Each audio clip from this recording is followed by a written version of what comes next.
2026ஆம் ஆண்டுக்குள்ளே வந்திருக்கிற உங்களை நம்முடைய கர்த்தராகிய இயேசு கிறிஸ்து நாமத்தினாலே உங்களை வாழ்த்தி ஆசீர்வதிக்கிறேன். கர்த்தர் உங்கள் ஒவ்வொருவரும் ஆசீர்வதிப்பாராக. வார்த்தை திருவசனம் வாக்குத்தத்தமாக நிறைவேற எபிரேயர் நிருபம் 6ஆம் அதிகாரத்தை எடுத்துக்கொள்வோம். நான் வாசிக்கிறேன். நிச்சயமாகவே 14ஆம் வசனம். கரங்களை உயர்த்துவோமா? நிச்சயமாகவே நான் உன்னை ஆசீர்வதிக்கவே ஆசீர்வதித்து உன்னை பெருக பண்ணுவேன். ஆமென். எல்லாருக்கும் இந்த வார்த்தை உரிமையாக பாராட்டப்படுகிறது. எல்லாரையும் வாசிக்க வச்சிட இந்த வருஷம். அல்லேலூயா.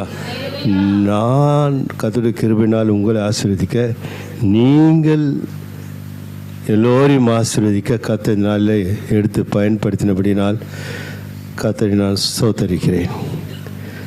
இது புதிய ஏற்பாட்டு நிருபத்தில் எழுதப்பட்டது என்றால் புதிய ஏற்பாட்டு காலத்தில் வாழ்கிற நமக்காகத்தான் இது எழுதியிருக்கிறார் என்று நாம் விளங்கி கொள்ளலாம். அல்லேலூயா. நிச்சயமாகவே நான் உன்னை ஆசீர்வதிக்கவே ஆசீர்வதித்து உன்னை பெருக பண்ணுவேன். கர்த்தர் நல்லவர். நிச்சயம் வைத்திருக்கிற ஆண்டவர். 2026ஆம் ஆண்டு நிச்சயம். நிச்சயம் என்றால் ஆணை என்று சொல்லலாம். அதுதான் எழுதிக்கிட்ட வர ஆணையினாலே என்றார். ஆணை இடுகிறார். அவர் நிச்சயத்தின் மேல் ஒரு ஆணை தம் ஜனத்தாருக்கு ஆசீர்வாதத்தை பொழிந்தரல தேவன் அதிகமாய் ஆர்வம் உள்ளவர். அதைத்தான் விரும்புகிறார். அதைத்தான் தேவன் நம்மிடத்தில் எதிர்பார்க்கிறார். நிச்சயம் என்ற அந்த ஆணை உங்கள் விசுவாசத்தை வளர்ப்பதற்காக மாத்திரமல்ல, இந்த 2026ஆம் ஆண்டில் பிரவேசிக்கிற உங்கள் நம்பிக்கை வாழ்க்கை ஆசீர்வாதமாய் இருக்கும்படியாக மீண்டுமாய் உங்களை இயேசு கிறிஸ்து நாமத்தினால் வாழ்த்தி ஆசீர்வதிக்கிறேன். அல்லேலூயா. இது யாரிடத்தில் தேவன் பேசியிருக்கார் என்றால் நமக்கு எல்லாருக்கும் தெரியும். ஆதியாகம புத்தகம் 22ஆம் அதிகாரம் 17ஆம் வசனம் 18ஆம் வசனம். நான் உன்னை ஆசீர்வதிக்கவே ஆசீர்வதித்து உன் சந்ததியை வானத்து நட்சத்திரங்களைப் போலவும் கடற்கரை மணலைப் போலவும் பெருக பண்ணுவேன் என்றும் உன் சந்ததியார் அவர் சத்துருக்களின் வாசல்களை சுதந்தரித்துக் கொள்ளுவார்கள் என்றும் நீ என் சொல்லுக்கு கீழ்ப்படிந்தபடியினால் உன் சந்ததிக்குள் பூமியில் சகல ஜாதிகளும் ஆசீர்வதிக்கப்படும் என்றும் அல்லேலூயா என் பேரில் ஆணையிட்டேன் என்று கர்த்தர் சொல்லுகிறார். அல்லேலூயா. ஆணையிடுகிறார். இந்த 2026ஆம் ஆண்டு நிச்சயமாகவே என்று ஆணையிட்டு இருக்கிறார். இது ஆபிரகாமை ஆசீர்வதித்த தேவன் அப்படி சந்ததிகளை ஆசீர்வதிக்கும்படியாக அவன் ஒருவனுக்கு மாத்திரமல்ல, அவன் சந்ததிகள் ஆசீர்வதிக்கப்படும்படியாக என்று கர்த்தருடைய வார்த்தை சொல்கிறது. கர்த்தருடைய மகளே, நான் உன்னை ஆசீர்வதிக்க 17ஆம் வசனம். நான் உன்னை ஆசீர்வதித்து உன் சந்ததியை வானத்து நட்சத்திரங்களைப் போலவும் கடற்கரை மணலைப் போலவும் பெருக பண்ணுவேன். அல்லேலூயா சொல்லுமா? அந்த வார்த்தை மாறாத வார்த்தை, கர்த்தருடைய ஜீவனுள்ள வார்த்தை இன்றும் நிறைவேறி கொண்டுதான் இருக்கின்றது. அல்லேலூயா. இன்றும் பூமி அனைத்தும் பல ஜாதிகள் ஆபிரகாமின் தேவன், ஈசாக்கின் தேவன், யாக்கோப்பின் தேவன் என்று தேவனை மகிமைப்படுத்த அந்த சந்ததிகள் நாமத்தை உச்சரித்து தேவனை மகிமைப்படுத்தும்படியாக தேவன் ஆபிரகாம் சந்ததி ஆசீர்வதித்திருக்கிறார். அல்லேலூயா சொல்லுமா? அல்லேலூயா. அன்பு கர்த்தருடைய பிள்ளைகளே, இங்கே நாம் பார்க்கிறோம் ஈசாக்கு. இப்போது ஆபிரகாம் ஆசீர்வதித்தார். ஈசாக்கை பற்றி நமக்கு தெரியும். 26ஆம் அதிகாரத்தை நாங்கள் வருவோம் என்றால் சீக்கிரமாக எல்லாம் தெரிஞ்சுத்தார். ஆனால் வாசிக்க வேண்டியது அவசியமாக இருக்கிறது. 26, 12, 13, 14. ஈசாக்கு அந்த தேசத்தில் விதை விதைத்தான். கர்த்தர் அவனை ஆசீர்வதித்ததினால் அந்த வருஷத்தில் 100 மடங்கு பலன் அடைந்தான். அல்லேலூயா சொல்லுமா? பல மடங்கு. ஏன்? ஆபிரகாமுக்கு இட்ட ஆணை அது. தகப்பனாகிய ஆபிரகாம் இட்ட ஆணை. அவன் சந்ததியாகி ஈசாக்கு நடக்கக்கூடாத சம்பவங்கள். விதைத்தா விதை வளரவே வளராது. பூமி காஞ்சி போயிருக்குது. யாரும் விதைக்க மனதில்லாமல் விதைத்தால் விரயமாய் போகுமே என்று யாருக்கும் அந்த துணிவு இல்லை. ஆனால் தேவன் தன் தகப்பனாகி ஆபிரகாமை ஆசீர்வதித்தாரே. நாம் கையிட்டு செய்கிற எல்லா வேலையும் கர்த்தர் ஆசீர்வதிப்பேன் என்று சொல்லியிருக்கிறாரே என்று அநேக ஜாதி ஜனத்தார் மத்தியிலே இவன் ஒரு காரியத்தை செய்கிறான். காய்ந்த நிலத்திலே அவன் விதையை போடுகிறான். அல்லேலூயா சொல்லுவோமா? அல்லேலூயா. ஆச்சரியப்படுகிறார்கள். இது எப்படி ஆகுமோ என்று அநேகர் ஈசாக்கை ஒரு பாவப்பட்ட ஒரு மனுஷனாக பார்த்தார்கள். அல்லேலூயா. அன்பு கர்த்தருடைய பிள்ளைகளே, உங்கள் செய்கைகளை மற்றவர்கள் பாவப்பட்ட ஒரு பார்வை உங்கள் மேல் வைக்கலாம். ஆனால் கர்த்தருடைய பார்வையே வேறு உங்கள் மேல். அல்லேலூயா. உங்களை மற்றவர்கள் உதாசீனப்படுத்தலாம். மற்றவர்கள் உங்களை பார்ப்பதில் ஒரு கீழ்த்தரமான ஒரு பார்வை இருக்கலாம். ஈசாக்கு அப்படித்தான் பார்த்தார்கள். ஆனால் தேவனுடைய பார்வை வேறு. காரணம், ஈசாக்கு விசுவாசித்தான். அல்லேலூயா. அவன் நம்பினான், என் தேவன் என்னை வெட்கப்பட விடமாட்டார். நீங்கள் விதைத்தால் விதைகள் வீணாய் போகும். ஆனால் கர்த்தரை நம்பி நான் விதைக்கிறேன், இந்த விதைகளுடைய பலனை பாருங்கள் என்று அவர்கள் முன்பாக அவன் விசுவாச வைராக்கியம் கொண்டவனாய் அந்த பஞ்ச காலத்திலே ஈசாக்கு விதை விதைத்தான். அல்லேலூயா. உங்கள் ஜபங்கள் கூட விதைகள் தான். அல்லேலூயா. அன்பு கர்த்தருடைய பிள்ளைகளே, நீங்கள் நினைத்திருக்கலாம், என் ஜபம் கேட்கப்படுமா? இல்லை, கர்த்தர் உங்கள் ஜபத்தை கேட்டு இருக்கிறார். இந்த 2026ஆம் ஆண்டு, கடந்த ஆண்டிலே நீங்கள் இருதயத்தை ஊற்றிய காலங்கள் இருக்கிறது. விதைத்திருக்கிறீர்கள், அது வெளிப்பட போகிறது. வெளியரங்கமாக செழுமையும் கொழுமையும் உங்கள் கண்கள் காணும்படியாக கர்த்தர் உங்களை மகிழ்விக்க போகிற ஆண்டாக இருக்க போகிறது. ஆச்சரியமா ஈசாக்கு வந்து பார்க்குறார். வந்து பார்த்தாக்கா ஆச்சரியம். அல்லேலூயா. ஏன்? அவன் நம்பினவன் அந்த நம்பிக்கையை ஒருபோதும் தேவன் மாற்றவே இல்லை. இந்த காலையில் அன்பு பிள்ளைகளே, உங்கள் நம்பிக்கை கர்த்தர் மாறாமல் நிறைவேற்றுவார். அல்லேலூயா. நீங்கள் எவ்வளவு கண்ணீரோடு விதைத்திருக்கிறீர்களோ அந்த கண்ணீருக்கு இந்த 2026ஆம் ஆண்டு கர்த்தர் விளைச்சலை காட்டப் போகிறார். அல்லேலூயா. ஆபிரகாமுடைய சந்ததிகள், அன்று ஆபிரகாம் சொன்ன வாக்கு தத்தங்கள் கர்த்தர் நிலவர். அல்லேலூயா. வானமும் பூமியும் என்னாவிடும்? ஒரு நாள் மாறி போகும். தேவனுடைய வாயிலிருந்து புறப்பட்ட ஒவ்வொரு வார்த்தையும் ஜீவனுள்ள தேசத்தில் வாழ்கிற நமக்கு அது உரிமை பாராட்டுகிற ஜீவனுள்ள வார்த்தை. அல்லேலூயா. விசுவாசிக்கிற உனக்குள்ளாய் அது மகிமையாய் சிறக்க பண்ண கர்த்தர் என்று மாறாதவராய் இருக்கிறார். அல்லேலூயா. அடுத்த வசனத்தை நம்ம வாசிக்கிறோம். அவன் ஐஸ்வர்யவானாகி, அல்லேலூயா, வர வர விருத்தி அடைந்து மகா பெரியவனான கரணத்தை கர்த்தரை மகிமைப்படுத்துவோமா? எப்படி ஆனா? ஆமா, பெரிய காரணங்கள். அந்த தீர்க்கதரிசனம் கர்த்தருடைய ஆவியான பேசினார். உண்மையாகவே நான் கர்த்தருக்கு முன்பாக நிற்கிறேன். நான் கொண்டு வரவே இல்லை, யோசித்து கொண்டே வரல. ஆண்டு சமத்தில் முழங்கால் படியிட்டேன். ஆவியான பார்க்குறாரு இதயம். நான் போய் பேசணுன்னு தான் எனக்கு கர்த்தர் ஸ்தோத்திரம். அப்படி இந்த இடத்துல இருந்து எனக்கு போய் பேச எனக்கு தைரியமும் கிடையாது, அந்த அருகதையும் கிடையாது.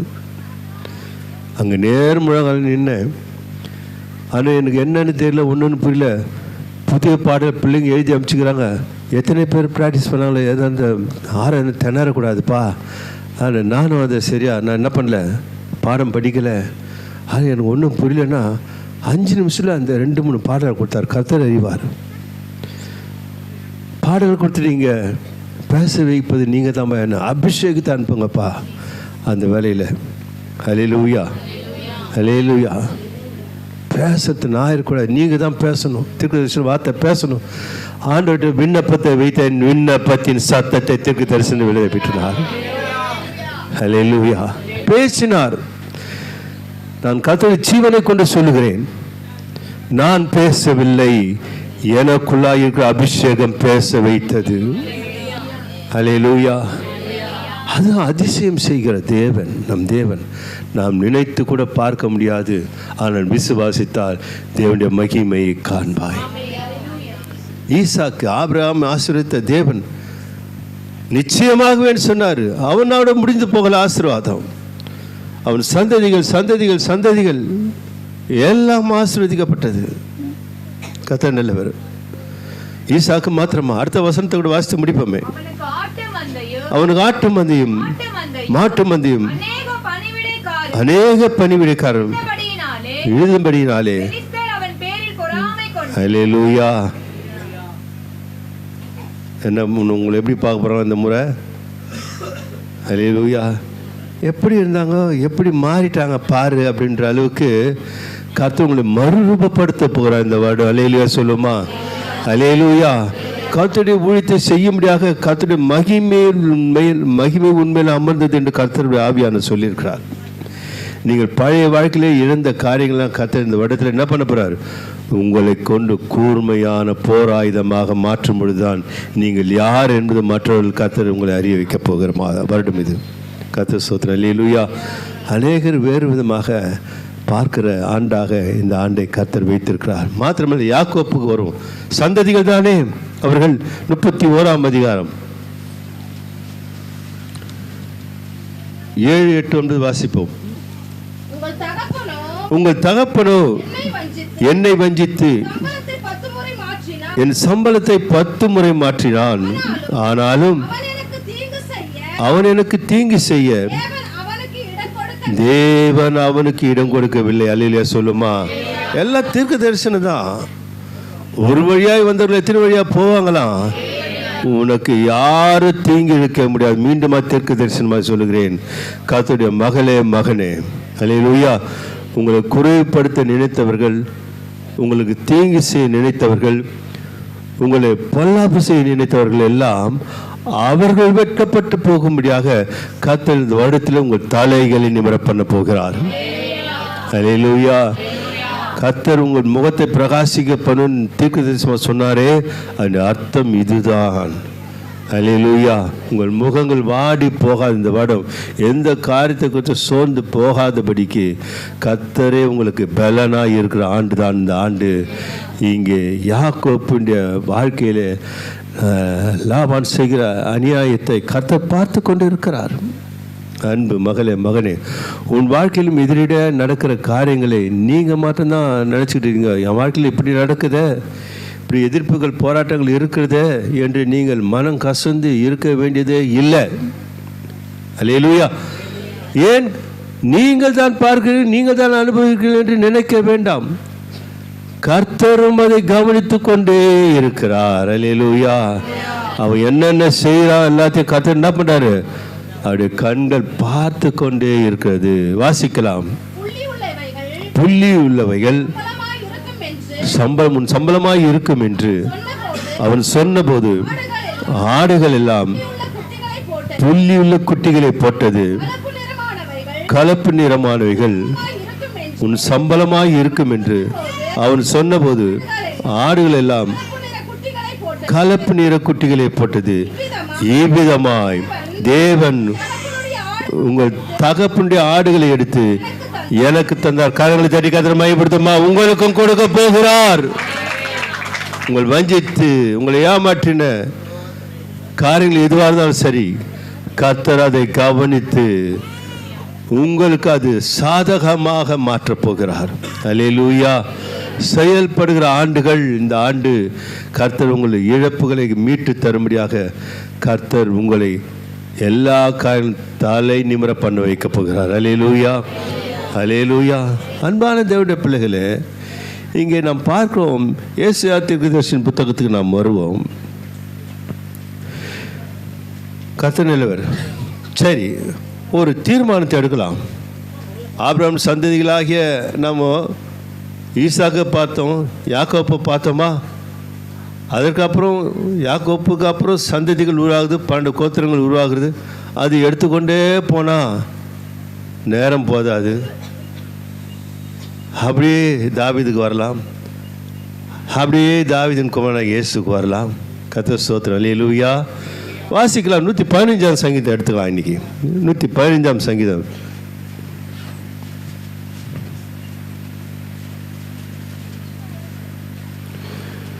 எவ்வளவு பொருத்தமான சங்கீதம் இது, இவைகள் என்று மனதார நான் கர்த்தருக்குள்ளாய் மகிழ்கிறேன்.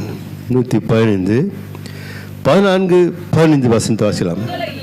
கர்த்தர் உங்களையும் உங்கள் பிள்ளைகளையும் வர்த்திக்க பண்ணுவார். வானத்தையும் பூமியையும் படைத்த கர்த்தராலே நீங்கள் ஆசீர்வதிக்கப்பட்டவர்கள். அல்லேலூயா சொல்லுமா. ஈசாக்கு தான் இல்லை, யாக்கோப்பு தான் இல்லை. கர்த்தர் வார்த்தை சொல்லுகிறது, கர்த்தர் உங்களையும் உங்கள் பிள்ளைகளையும் வர்த்திக்க ஆசீர்வதிக்க பண்ண போகிறார். காரணத்தை கர்த்தர் மையப்படுத்துவோமா? நம்புங்கள். கர்த்தர் வாக்கு கொடுத்தவர், வாக்கு மாறாத தேவன். உங்கள் எதிர்காலங்களை கர்த்தர் விசாலமானதாய் மாற்றும்படியாக, உங்கள் கண்கள் கண்ட காரியங்களை கர்த்தர் நிறைவேற்றும்படியாக நினைத்த இயக்கங்கள் இருக்கிறதே, அந்த இயக்கங்கள் மனதை ஆராய்ந்து பார்க்க தெய்வம் சொல்கிறார், வானத்தையும் பூமியையும் படைத்த கர்த்தரால் நீங்கள் ஆசீர்வதிக்கப்பட்டவர்கள் என்று இந்த காலவில் கர்த்தர் திருவுளம் பற்றுகிறார். ஒரு அறிக்கை செய்யலாம். அல்லேலூயா. நான் சொல்லுகிற பிரகாரமாக நீங்கள் அனைவரும் சொல்லுங்கள். கர்த்தர் விரும்புகிற காரியமாக இருக்கிறது. நீங்கள் விசுவாச அறிக்கை செய்யும்போது உங்கள் அறிக்கையில் ஜீவன் புறப்பட போகிறது. அல்லேலூயா சொல்லுமா. உங்களுக்குள்ள ஜீவன் இருக்கிறது என்று தீர்க்க தரிசனம் உரைக்கப்பட்டது. நீங்கள் ஏதோ அற்பமானவர்கள் அல்ல, ஏதோ காகிதத்தில் எழுதப்பட்ட வேத புத்தகத்தை வாசித்து கடந்து போகிற நீங்கள் அற்பமானவர்கள் அல்ல. நீங்கள் ஜீவனுள்ள தேவனுடைய பிள்ளைகளாய் ஆச்சரியமுள்ளவர்களாய் இருக்கிறீர்கள். அல்லேலூயா, அல்லேலூயா. நான் சொல்லுவதை அப்படியே சொல்லுங்கள், கர்த்தர் உங்களை அப்படியே நிறைவேற்றுவார். அல்லேலூயா. வானத்தையும் பூமியையும் படைத்த கர்த்தரால் நாங்கள் ஆசீர்வதிக்கப்பட்டிருக்கிறோம். நிச்சயமாகவே என்னை ஆசீர்வதிக்கவே ஆசீர்வதித்து என்னை பலுகவும் பெருகவும் செய்வார். அல்லேலூயா சொல்லுமா. நிறைவேற்றுவார். ஏசாயா தீர்க்கதரிசன புத்தகத்தில் சொல்லப்படுது. 51ஆம் அதிகாரத்தில் நம்ம போர்வோம். 51ஆம் அதிகாரம் 2ஆம் வசனத்தை வாசிப்போம். கவனியுங்கள் அன்பு கர்த்தருடைய பிள்ளைகளே, கர்த்தருடைய வார்த்தை உங்களை மேன்மை பாராட்டுகிறது. உங்கள் தகப்பனாகிய ஆபிரகாமையும் உங்களை பெற்ற சாராளையும் நோக்கி பாருங்கள். அவன் ஒருவனாய் இருக்கையில் நான் அவனை அழைத்து அவனை ஆசீர்வதித்து அவனை பெருக பண்ணினேன். அல்லேலூயா சொல்லுமா. ஒருவனாய் இருக்க ஆபிரகாமை தேவன் அழைத்தாராம். அவ்வளவு தாகம் தேவன் மேல், மெய்யான தெய்வத்தை பார்க்க அவனுக்குள்ளாய் ஒரு எதிர்பார்ப்பு. நம்மளத்தில் கூட எவ்வளவு பேர் எவ்வளவு எதிர்பார்ப்பு வைத்திருக்கிறோம். அல்லேலூயா. அன்பு கர்த்தருடைய பிள்ளைகளை, இந்த காலவேளை விசுவாசிங்கள், உங்கள் இருதயங்களை கர்த்தர் பார்க்கிறார். உங்கள் உள்ளான மனதை கர்த்தர் பார்க்கிறார். ஆபிரகாம் உள்ளான மனதை கர்த்தர் பார்த்தார். ஆபிரகாமை என்று அழைத்தான். ஒருவனாய் இருக்கையில் கர்த்தர் ஆபிரகாம் என்ன பண்ணார்? அந்த அழைத்த ஆசீர்வாதங்களைத்தான் சந்ததிகள் ஈசாக்கையும் யாக்கோப்பையும் பார்த்தோம். அல்லேலூயா. 2 தீமோத்தேயு புத்தகத்துக்கு வருவோம். இப்போ புதிய ஏற்பாட்டுக்குள்ளாய் 1ஆம் அதிகாரம் 9ஆம் வசனத்துக்குள்ளாய் வருவோம். அவர் நம்முடைய கிரியைகளின்படி நம்மை ரட்சியாமல் தம்முடைய தீர்மானத்தின்படியையும் எந்த காலமா? ஆதி காலங்கள் முதல் கிறிஸ்து இயேசுக்குள் நமக்கு அருளப்பட்ட கிருபையின்படியையும் நம்மை ரட்சித்து பரிசுத்த அழைப்பினாலே அழைத்தார். அல்லேலூயா. ஆபிரகாமை அழைத்த தேவன் இந்த காலையில் சத்திய வார்த்தை புறப்படுகிறது, உங்களையும் ஆசீர்வதிக்க அழைத்திருக்கிறார். அல்லேலூயா. வெறுமையாகி விடுவதற்கல்ல, அவர் சகாயர், அவர் நிறைவுள்ளவர். தம் ஜனத்தார் பாரம் சுமக்கிறதே அவர்கள் அற்பமாய் எண்ணாதவர். அவருடைய பாரங்களை எல்லாம் அகற்றி இந்த இடத்துல சகாயம் உள்ள தெய்வம் உங்கள் மனதில் சமாதானத்தை ஊற்றப் போகிறார். அல்லேலூயா, அல்லேலூயா. இங்கே பார்க்கிறோம் அன்பான கர்த்தருடைய பிள்ளைகளே, அவர் நம்முடைய கிரியின்படி நம்மை ரட்சிக்காமல் தம்முடைய தீர்மானத்தின்படியும் ஆதி காலம் முதல் கிறிஸ்து இயேசுக்குள் நமக்கு அருளப்பட்ட கிருபையின்படியும் நம்மை ரட்சித்து பரிசுத்த அழைப்பினாலே அழைத்தார். ஆபிரகாமை அழைத்த தேவன் ஈசாக்கை ஆசீர்வதித்தார், யாக்கோப்பை ஆசீர்வார், சந்ததியில் ஆசீர்வதித்தார். அப்படியே நாம் வருவோம், எபிரேயர் புத்தகத்துக்கு வருவோம். ரோமர் புத்தகத்துக்கு வரும் 4ஆம் அதிகாரம் 16ஆம் வசனத்துக்கு வருவோம். ஆதலால் சுதந்திரமானது கிருபையினால் உண்டாயிருக்கும்படிக்கு அது விசுவாசத்தினாலே வருகிறது. நியாய பிரமாணத்தை சார்ந்தவர்களாகிய சந்ததியாருக்கு மாத்திரமல்ல, நம்ம எல்லாருக்கும் தகப்பனாகிய ஆபிரகாமுடைய விசுவாசத்தை சார்ந்தவர்களான யாருக்கா? எல்லா சந்ததியாருக்கும் என்ன வாக்குத்தத்தம்? நிச்சயமாகவே நான் உன்னை ஆசீர்வதித்து உன்னை பெருக பண்ணுவேன். ஆபிரகாமுக்கு அருளின வாக்குத்தத்தம் சந்ததியாருக்கு அந்த வாக்குத்தத்தம் நிச்சயமாய் இருக்கும்படிக்கு அப்படி வருகிறது. அல்லேலூயா, அல்லேலூயா. பாருங்க, நியாயப்பிரமாணத்தில் வாழ்ந்த மனிதர்கள் தான் ஆபிரகாமுடைய ஆசீர்வாதமெல்லாம் எங்களுக்கு சொந்தம்னு சொல்லிக்கிட்டு இருந்தாங்க.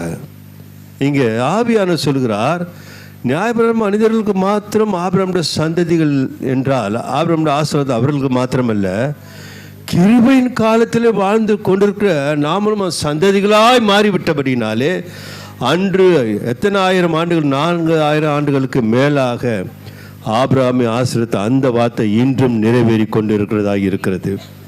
அல்லேலூயா. அதுதான் எழுதுகிறார். கவனிங்கள், 16ஆம் வசனத்தை வாசிக்கிறேன். ஆதலால் சுதந்திரமானது கிருபையினால் உண்டாகிறதா இருக்கும்படிக்கு அது விசுவாசத்தினாலே வருகிறது. எதனால் வருகிறதா? விசுவாசத்தினால் வருகிறது. நியாயப்பிரமாணத்தை சார்ந்தவர்களாகிய சந்ததியாருக்கு மாத்திரமல்ல. என்னவா? நியாயப்பிரமாணத்தை சார்ந்தவர்களாகிய அந்த சந்ததிக்கு மாத்திரம் ஆண்டவர் சொல்றாரு. அவங்களுக்கு மாத்திரம் இல்லை, மாம்ச பிரகாரமாய் ஆபிரகாம் சந்ததிகளாக இருக்கிற இஸ்ரேல் மக்களுக்காக அல்லன்னு சொல்றார் ஆண்டவர். அதுதான் அந்த நிருபத்தில் கொண்டு வந்து வாக்குத்தத்தத்தை கொண்டு சேர்க்கிறாரு.